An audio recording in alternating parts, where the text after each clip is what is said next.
Why I'm speaking here today is because yung problema ng San Juanico, that is 110 kilometers away from Ormoc City, nararamdaman din namin yan. Hearing the privileged speech of Congressman Acidre, I just feel bad that parang pinagbibintangan natin dito ngayon na meron neglect ang DPWH. Congressman Acidre, please take note that the RDC report, every year, merong nire-report na merong pangangailangan ang DPWH with regards to maintenance, repair, and annual check-up of the San Juanico Bridge. Maganda rin, Mr. Speaker, tignan natin sarili natin dito sa Kongreso. Bakit hindi natin napondohan yung nire-request nila? Ngayon lang kami nagkakaroon ng pila ng truck sa loob ng Ormoc City. And when they stay in Ormoc City, we don't have ready restrooms for them. Saan sila nagdudumi? Sa tabi-tabi. It is also affecting the health and cleanliness of our city in Ormoc. What is worse, Mr. Speaker, is that this could have been avoided. The San Juanico Bridge did not age overnight. Its structural problems were not a surprise.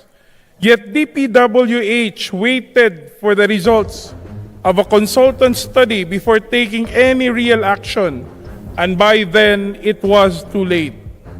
There were no contingency measures in place, no alternative routes ready, no emergency logistics plan. This is negligence, plain and simple. And it is unacceptable. Party Leader. Mr. Speaker, for another manifestation, I move that we recognize the Honorable Richard Gomez. Honorable Richard Gomez is recognized.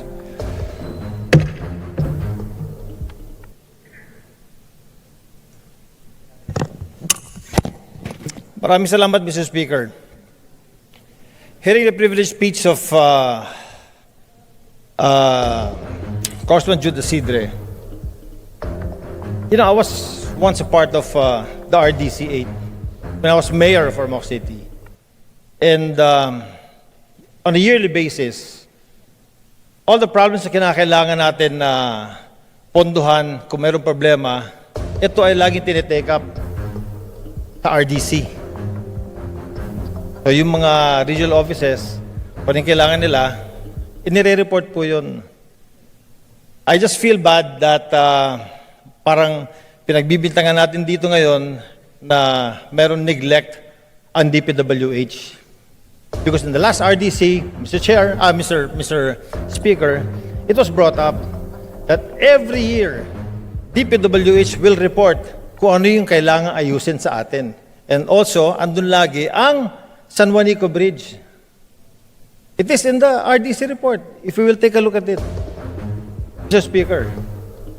So in this investigation that you want to happen, I don't know kung matutuloy pa to this coming week or pagpasok na natin ng 20th Congress, they will tell you na every year, never sila nagka-remiss sa pag-report, sa pagsabi na ang San Juanico Bridge, kinakailangan ng i-retrofit, kailangan ng repair, kailangan ng annual maintenance.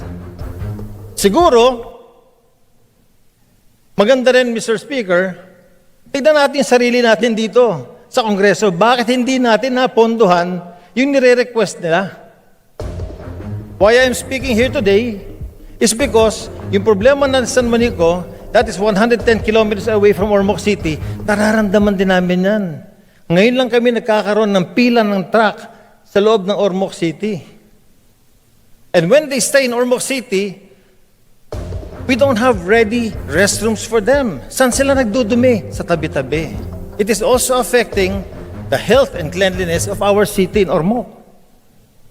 So in this coming investigation, Congressman Acidre, please take note that the RDC report, every year, merong nire-report na merong pangangailangan ang DPWH with regards to maintenance, repair, and annual check-up of the San Juanico Bridge.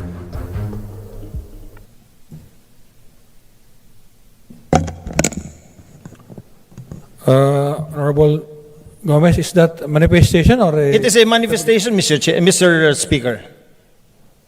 Yes, Honorable Acidre. Mr. Speaker, I just would like to qualify the position of this representation.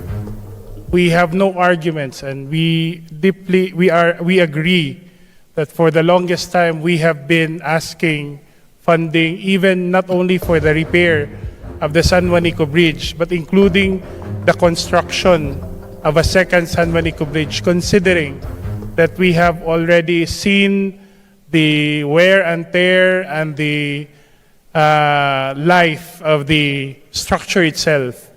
However, the position of this representation with regards to the privilege speech is about having to impose the restriction, the load restriction, the San Juanico Bridge without prior preparation and without prior notice to the concerned stakeholders. For the record, as I mentioned in my privilege speech, we are not against the rehabilitation. In fact, we welcome it. In fact, for the longest time, we've been asking for it. But the problem with the current situation is that the announcement was made on the same day the restriction took effect.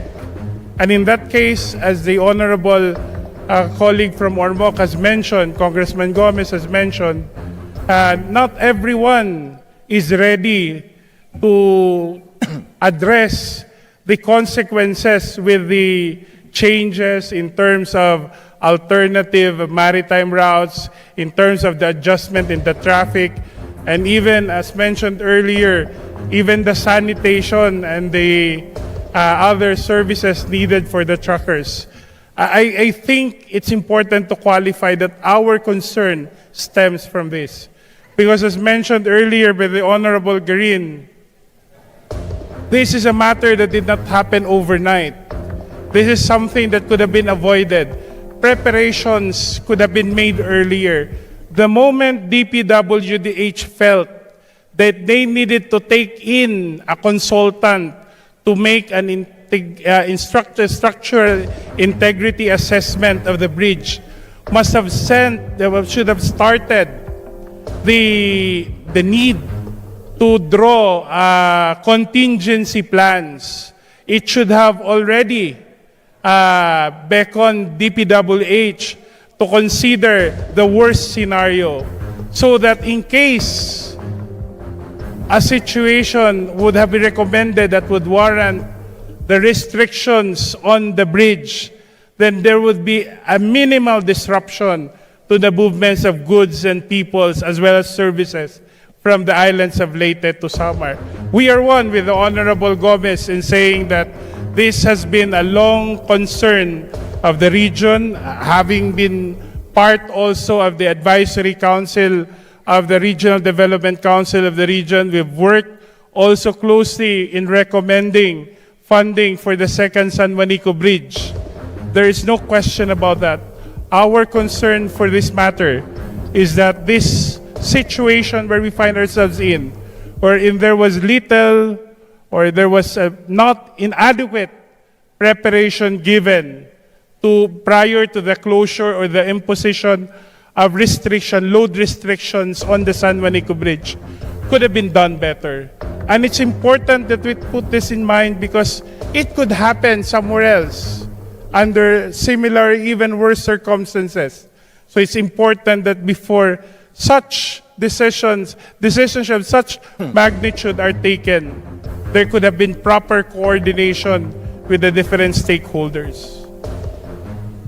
Mr.